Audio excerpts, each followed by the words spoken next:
Fifine, I'm not sure how to pronounce it, contacted me, a pretty small YouTuber that just recently begun, and asked me if I wanted to cover their K688 mic and their BM88 mic stand. Being labeled as a Shure SM7B replacement, I'm gonna test the crap out of it.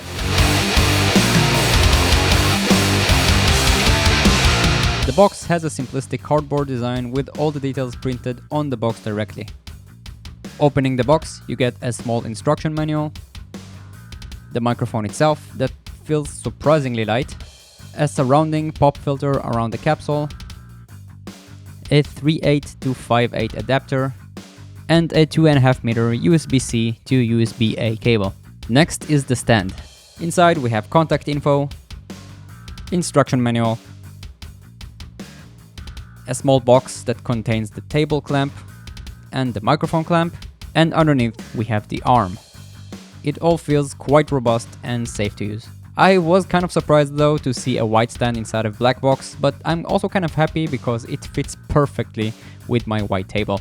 I started with the stand, and in the bottom you have a handle that you can spin freely when pulled, and when it's tucked back in, you can tighten or loosen the stand on the table. And on the bottom you can screw it even looser or tighter if you need. The stand swivels around 2 points that you can tighten or loosen with the provided Allen keys. And in the end you have the microphone latch that's connecting the microphone itself. I decided to put it in the back and started connecting the 2.5 meters USB cable directly into the inside of the microphone. You give a small push to the plastic piece and it lets loose, where you can insert the cable and then put it back safely inside. The microphone latch has a 1/4 inch connection on it, and the mic stand comes with a 1/4 to 3/8 and a 3/8 to 5/8 adapter. You can loosen the mic latch and connect basically almost everything that has this type of connection to it.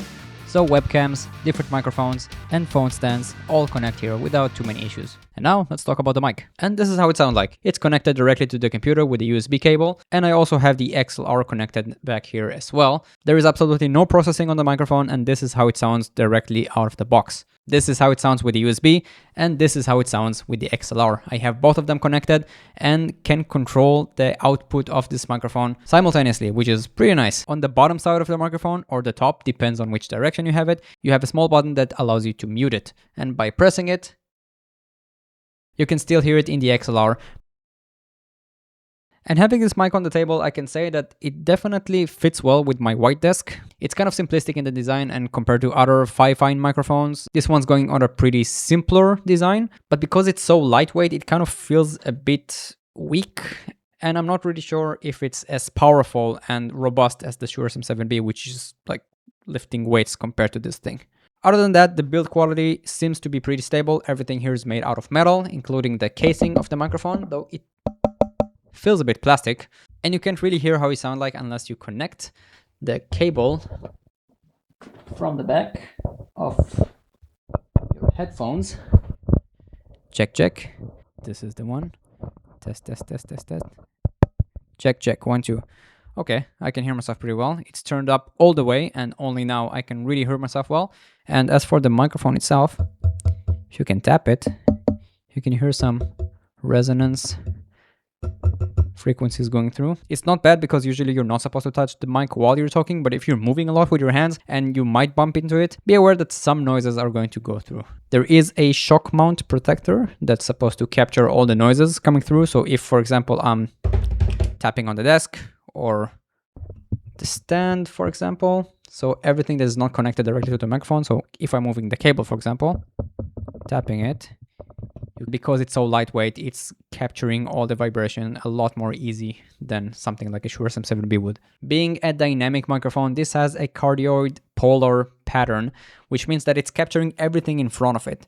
Now, it doesn't mean that it won't catch anything on the sides of the microphone, but if you want to get the best sound quality, you need to stay directly in front of it. Because if you go to the sides like this, then obviously the sound quality is going to decrease a little bit, but in most scenarios, this is not something that you're going to do. As with most dynamic microphones, the recommendation is to be around 5 centimeters from the microphone when you're speaking. It's about the length of 4 fingers, and if you stand like this is supposed to be the best sound quality you can get from it. If I get really close to the microphone, you start getting the proximity effect where everything is out a bit more bassy, and if I'm going way back, this is how I sound like half a meter from the microphone. This is how I sound like half a meter from the microphone. This is how I sound like 1 meter from the microphone. This is how I sound like 1 meter from the microphone. But again, you won't be speaking from that far anyway. This is how the microphone sounds like when I'm tapping on my keyboard and putting gibberish into my document. I think overall the dynamic isolation is pretty good, but again, it's not going to compete with something like the Shure SM7B that cost almost 4 times as much. And this is how it sounds like with the window open. Pretty sure you can't hear anything from the outside, but let's wait for a car to pass by. Did you hear something? You have knobs on the backside of the microphone to control the volume, so let's adjust that. If I decrease it all the way back, feeling some sort of a resistance here. So let's turn the microphone all the way up, and this is how it sounds like. Pretty sure it's going to clip sometime soon. 1 2, and this is all the way back. Would be nice to have like a stop at the middle. I guess this is why there's a bit more resistance here. So there's an area when you're turning the mic knob where it just feels a bit more stiff. I guess this is the middle point. Not exactly the most convenient way to make a middle point, but this is what it is. This is how it sounds with the pop filter on. And this is how it sounds with the pop filter off. You can hear a lot more puff and a lot more high end, which this is usually decreasing as with any other microphone. This is a pretty thick pop filter, I gotta say. And speaking of pops, Peter, Pecker, Pepper, Pepperoni. Peter, Pecker, Pepper, Pepperoni. Peter, Pecker, Pepper, Pepperoni. Peter, Pecker, Pepper, Pepperoni. So it's not a bad pop filter, but if you usually speak with a very intense P, then something like this would be better to put in front of it. Let's see how this microphone is capturing all my sibilants when I'm speaking a lot with S's. And now let's test it with its direct competitor, the Shure SM7B. Both of them are connected via XLR to my universal audio and have zero processing going through them, so you can hear them in their most natural state. This is the proximity with the Fifine. This is the proximity with the Shure. This is a normal speaking distance from both microphones. This is a normal speaking distance from both microphones. This is about half a meter from both microphones. This is about half a meter from both microphones. This is about a meter away from both microphones. This is about a meter away from both microphones. This is how it sounds like when I'm typing my keyboard and speaking to both microphones simultaneously. This is how it sounds like when I'm typing my keyboard and speaking to both microphones simultaneously. Let's see the isolation in total. Bumping on the table. Bumping on the table. Touching the stands. Sure. The Fifine. And how it sounds when you tap the microphones. And the Fifine. That's how I sound when I sing to the microphones. That's how I sound when I sing to the microphones. This is the Fifine. This is the Shure. Tell me what you like, cause I don't know. Let's try something a bit heavier. I am not a screamer, so that's gonna suck. Test, testing the microphones. Test, testing the microphones. Yay!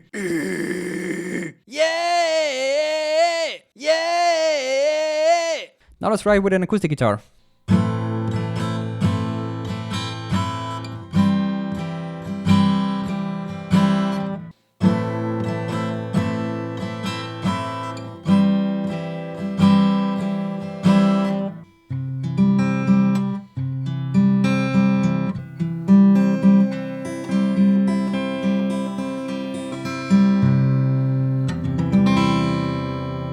And finally, let's try some voiceovers. The quick brown fox jumped over the lazy dog. The quick brown fox jumped over the lazy dog. Let's try some advertisements. Only today at On Fuel, a review on the Fifine microphone compared to the Shure SM7B. Only today at On Fuel, a review on the Fifine microphone compared to the Shure SM7B. Alright, it's been a couple of days, I've done some testing and editing, and now I am ready to give my final conclusion on the Fifine microphone and the Fifine stand. And I gotta say that for the price and what it offers, it's a really good microphone. You think that you're paying only 70 euros and a Shure SM7B costs somewhere around 230, 250. The capabilities of this mic per quality are absolutely incredible. And you need to remember, this is not a paid sponsorship, and they sent it to me hoping that I would give it a good review, and I have to say I'm pleasantly surprised. Now that being said, I have seen some other videos of reviewers talking about this mic, and they had some issues with it, especially when they switched from XLR to USB. You heard it yourself, there were no problems. And also one user mentioned that when he was playing with the cable on the back, it interrupted with the mic a little bit. Now you can hear that it doesn't happen. They either changed the versions or did a better quality control on the microphone. As for the differences between that and the Shure SM7B, you heard there were some differences. The Shure SM7B has a bit rounder top and bottom, and this one is aimed more for podcasting, and it sounds pleasant from the get-go. And if you want to use a microphone for these purposes, voiceover, gaming, streaming, this is a very, very good catch, I have to say. But of course, if you're looking for something a little bit more serious, then it's probably not the best option out there, though I have to say I am very much impressed with what it offers for the price point.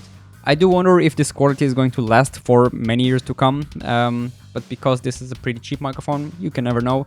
But again, if something goes bad, it's 70 euros, so you can always get a new one after a couple of years. And for the stand, it has a lot of good points, but it has some things that are a bit more annoying to me, like the fact you need to have those Allen keys available at all time if you need to adjust the strength of the stand. But it is very clean and you don't have any handles or buttons on the side of it, which allows you to control it much easier. And the fact that you can hide the cable inside the microphone stand itself also is a huge plus for me. If you have a very thin table, you might have some problems with it, because for my table I had to adjust it all the way to the end. And if it were any thinner, I'm not sure this stand would actually hold. But it's slick, it's nice, it's easy to use, it's modern, and most importantly, it's cheap and available.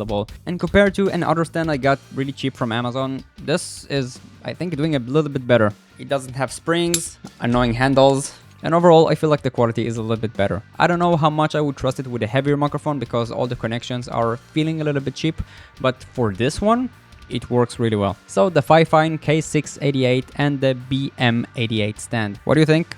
I'm impressed. I can recommend this microphone, and I think you wouldn't regret buying it, because it's cheap and it's doing a very good job for its price point. Fifine, good job.